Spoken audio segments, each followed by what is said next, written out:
Your mind must be an absolute monarchy. I cannot remember the last time I won anything unless I was winning by force. You do not win. There's no easy ride to the end. You're only ever going to win by force. Your mind must be an absolute monarchy where your commands are instantly obeyed and you instantly comply with your own mind. If your mind says, I'm going to train today, your body must instantly comply with the overlord, the absolute monarch, which is your intention, because it is intention which matters above all things. You know, people talk about motivation all the time, and I'm tired of getting asked this fucking question. Let me explain something to you about motivation. If you felt like doing something and you didn't do it, you were never motivated. And if you didn't feel like doing something and you still did it, then you were motivated. How you feel has absolutely nothing to do with motivation. Motivation can be measured purely by the action in and of itself. Did you take action? Did you do what you were supposed to do? If so, you were motivated enough to do it. Even if you didn't want to do it, even if you hated the idea of doing it and was resentful about the fact you had to do it, that is motivation. The action itself. Because when you look at words like procrastination, they give big fancy titles for this. What procrastination is essentially is wanting and needing and knowing that you must do something and disobeying yourself. I'm dehydrated, I'm going to drink this water. You know what? Your brain knows you need to do it. I know I need to do it. I'm thinking I need to do it, and I just don't. That's the most ridiculous thing in the world, because if you can't listen to yourself, how do you expect anyone else to ever listen to you? How do you expect to ever be the boss of anyone else when you tell them what to do? They're going to obey you, which is necessary to run a family, to run any small to medium-sized company, to have, I guess, any real level of success in the world. If you can't listen to your own commands, you have no chance of having authority over everybody else, because people can smell it. They can tell a dosser when they see one. And I think men at home today need to be absolute monarchs over their lives. And this is actually a fantastic way to measure your capability as a man and your ability to get people to believe in you and your leadership. Let's imagine this. You're an absolute monarch of your life. You say what you want to do, you say how you want it to be, you say how you're going to live, you get it done. If a woman decides to stick by you with your absolute instruction and command, then she believes in your leadership. You have shown and demonstrated enough capability, perspicacity, indefatigability for her to sit at home and think, I want to follow this man wherever he is leading me. If she leaves you because you are not bending or breaking to her will, because it is an absolute monarchy that you own, that she is living within, then you're going to find yourself very, very lonely. So a great way to measure your capability as a man is to wake up and say, this is the life I want to live, this is how I'm going to live it, this is what I'm going to do, and see who's sticking around beside you afterwards. See which women are still there for you when you make it very clear how you intend to live your life. So you can live with absolute monarchy and reign as a king, and you're going to find out a lot about your capability, not only from women, but from men too. What men want to stick by you when you say, look, this is how I'm going to live my life. This is what needs to be done. This is the life I'm going to live. That will teach you a lot about yourself in an absolute monarchy, which is why you need the mindset of a king for the exact same reason. You now have an obligation to the people who believe in you. You now have an obligation to yourself, because it is an absolute monarchy that you are in control of. You can no longer delay it. You can no longer procrastinate. You can no longer live in the promise of a better tomorrow, of a perfect future. There is right now, and you have obligations you must fulfill. And I want to make this very important. By fulfilling your obligations to yourself, you default fulfill your obligations to everybody who believes in you and cares about you and loves you and relies on you. By fulfilling your obligations to yourself, you're not trying to get strong and get rich just to buy dumb shit. You're doing that because you owe it to yourself. You're doing that because it's going to please your ancestors and please God and please the universe. And by extension, you are automatically going to become more valuable to everybody else who believes in you, which strengthens your kingdom, strengthens your absolute authority. And there are some times in life as a man, you need absolute authority to be effective. If this house sets on fire, I need to be able to say to my woman, get up, run. I don't have time for her to say why. I don't have time for her to say, where's the fire? Maybe you can put it out. My friend's boyfriend didn't yell at her like that. Why are you being rude to me? There's no time. I gave a command and I expect to be obeyed because it allows me to save her life and mine. If you do not have absolute authority over the people you are providing and protecting, you are not actually effective as a leader at all. I believe everything in the world is a choice. And people will argue with me when I say that. They say, no, I didn't choose to feel this way. And I'll argue back, that believing everything is a choice empowers you to make the change. Trying to say that everything is not a choice removes your power and your authority and your responsibility and your capabilities. When people sit and say, oh no, I didn't choose this, well then they can't choose to fix it. Whereas if you accept that every single thing about you is a choice, then you get to choose to change it or not. So I think the most powerful thing you can do if you're a depressed or sad person is you can choose to stop being one. And that's the mindset which allows you to be most competitive in the world. Like what even is true and false? True and false is adopting the mindset or the strategies which allow you to compete and win. That's what's true. It's like fighting, right? People say lucky punch. There's no such thing as a lucky punch. It landed and you threw it. That's a punch. And that's a punch you've been training for. So I like what you said about it doesn't matter if it's true or not because it's empowering. I would argue that truth is empowerment. What is true? Well, for me, what is true is what allows me to feel most powerful. That's what's true to me. When I look at scenarios or situations, I sit and say, well, option A makes me feel weak and helpless, and option B makes me feel powerful, so I believe B to be true. That's what I believe. And that's where my whole worldview comes from. Would you get flack from that? Do people get upset with you saying that? All the time. Right. But those are people who have a different version of objective reality, and their reality is not geared towards competitiveness like mine is. The primary objective of my thoughts and feelings and reality is to win. The only reason my brain activates is to win. It's not to feel happy. It's not on some garbage, endless quest for what might be true. It's to win all of the time. So I optimize for competitiveness and I optimize for performance in all things, which is very unpopular with a lot of people. Most people don't optimize for that. Most people optimize for the worst thing possible. Do you know what it is? You know the worst possible mindset you can try and optimize your life for? Go on. Happiness. Happiness is for women and children. You're allowed to be happy as a woman, and you're allowed to be happy as a kid. As a man, if you wake up and go, I want to be happy today, you're going to do unimportant, narcissistic, hedonistic garbage. You're either going to eat too much, drink too much, take drugs, sit around and play video games, smoke weed. You're not going to achieve anything if you want to be happy. It's ultimately temporary, and you sit there and go, I want to be happy today, I want a happy day. You're not going to achieve anything. As a man, 99% of the time, you're going to be stressed or annoyed about something that's just happened, currently happening, or about to happen. That's life. We live constantly anxious. We have a lot of things to do. And you either suffer the consequence of the stress it requires to be a somebody, or you suffer the consequence of having no stress because you're a nobody and you work in Starbucks and then you're a no one. There's no escape the eternal suffering of man. So many men say to me, oh, how I don't feel happy. I'm like, so? You think I'm happy? I got nearly $1 billion. I'm still stressed. I was up at 6 a.m. I gotta go here, I gotta go there. I've got to train, I've got to do this, I've got to do that. At what point do you think you've earned the right to wake up as a man and feel happy? Have men ever been happy? Name a period in human history where men were happy. Because if I think back, they were all dying in ditches. Yeah. But if you wake up and say, no, I don't want to work, I just want to be happy. No, I'd be miserable. Well, everybody would be. In fact, I retired at 25 and was miserable after 2 months. No, winners would be miserable. But losers love it, and that's why they lose.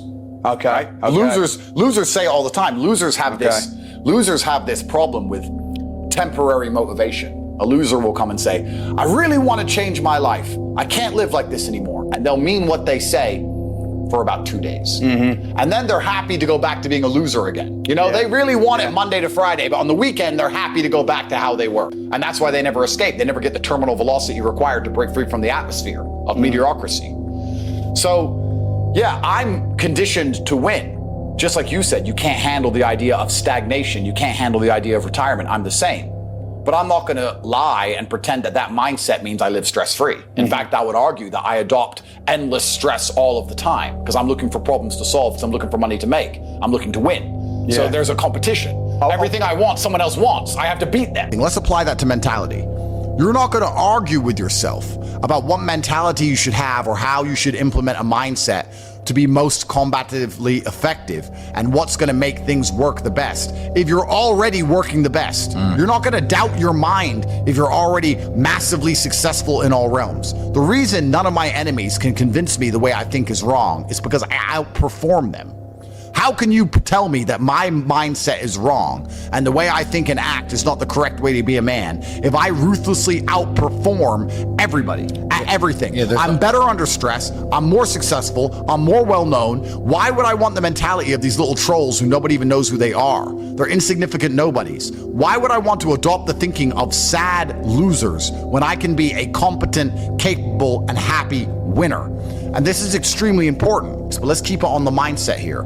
If you start to succeed in the way you need to succeed, you will no longer doubt your thinking patterns. If the way you thought and the way you felt, even if it was negative and sad, even if it wasn't a positive feeling, was giving you the results that you wanted, you would still want to retain that mindset. This is extremely important. You know, people ask me for advice and they say, Andrew, what should I do here? And I'll answer it and they'll go, but I don't think that would work because of this. Since when is this a conversation? Since when is it? You asked me how to get rich. I told you how to get rich. Now you're telling me that I'm wrong while you're broke and I'm rich. This is not a conversation. You were blessed by an answer. You should thank God I even wasted my time on a lazy loser like you who's not going to take any action despite the fact I gave them the exact path to monumental riches and capability. Guys, I am sick and tired of being asked the same questions in different various forms that lead to the exact same answer, which is get something done. Get up and give a shit and actually try and actually care.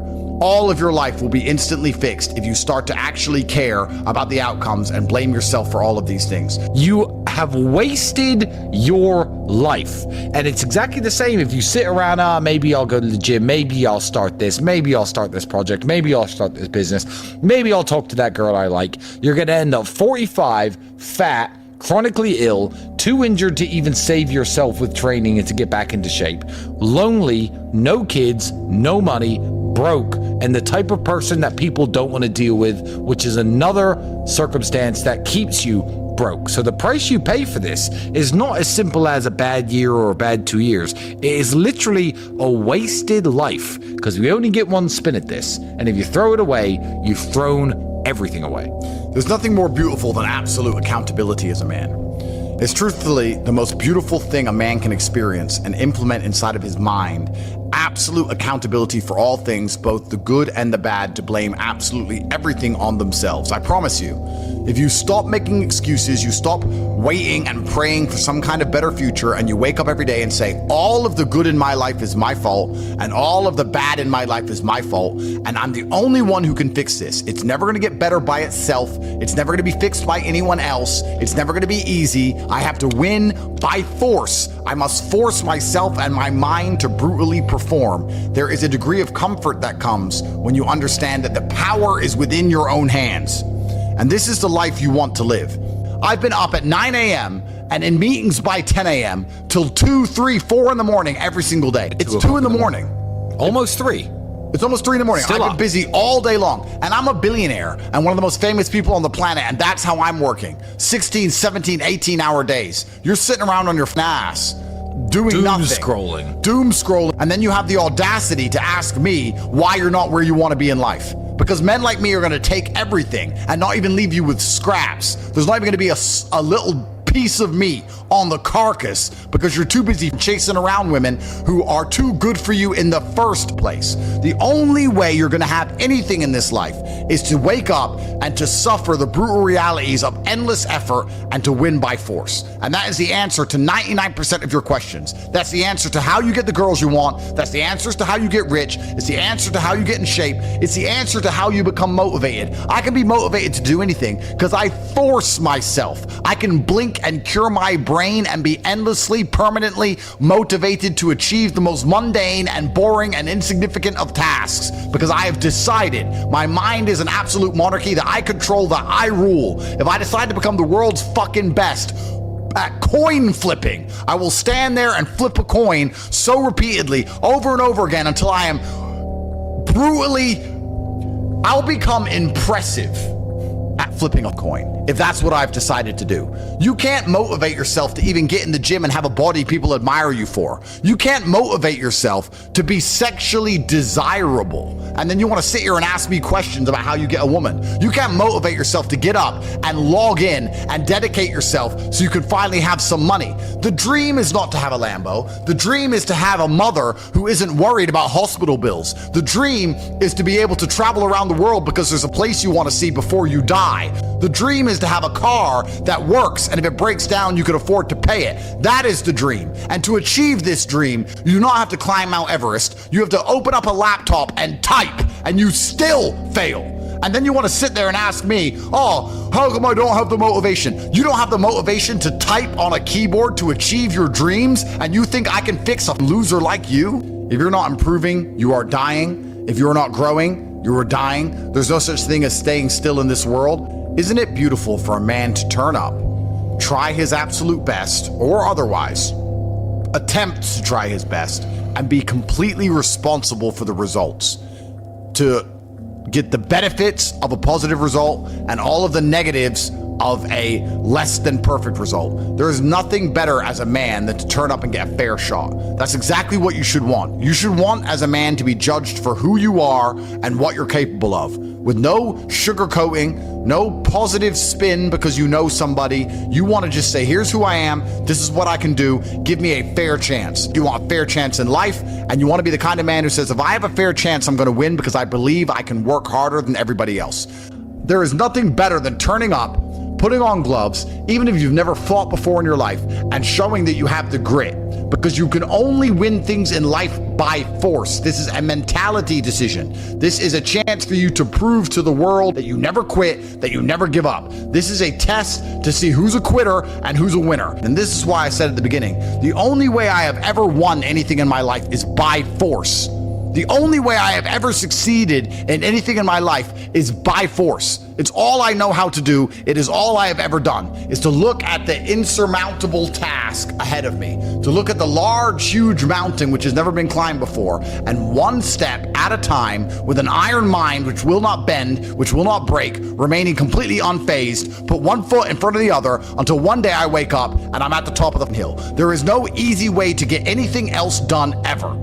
But perhaps, maybe, all of this is just a form of procrastination. It's a form of copium. It's a form of self-explanation where they can try and talk their way out of the brutal reality, which is work. People ask me, how do you get rich? You do this and you work. Oh, but that won't work for me, because they are saying that so they do not have to actually do the work. That's what they're trying to do, trying to avoid the brutal realities of life. There's nowhere to hide. You cannot escape. The only thing that is guaranteed in this life besides death is constant, endless, never-ending work.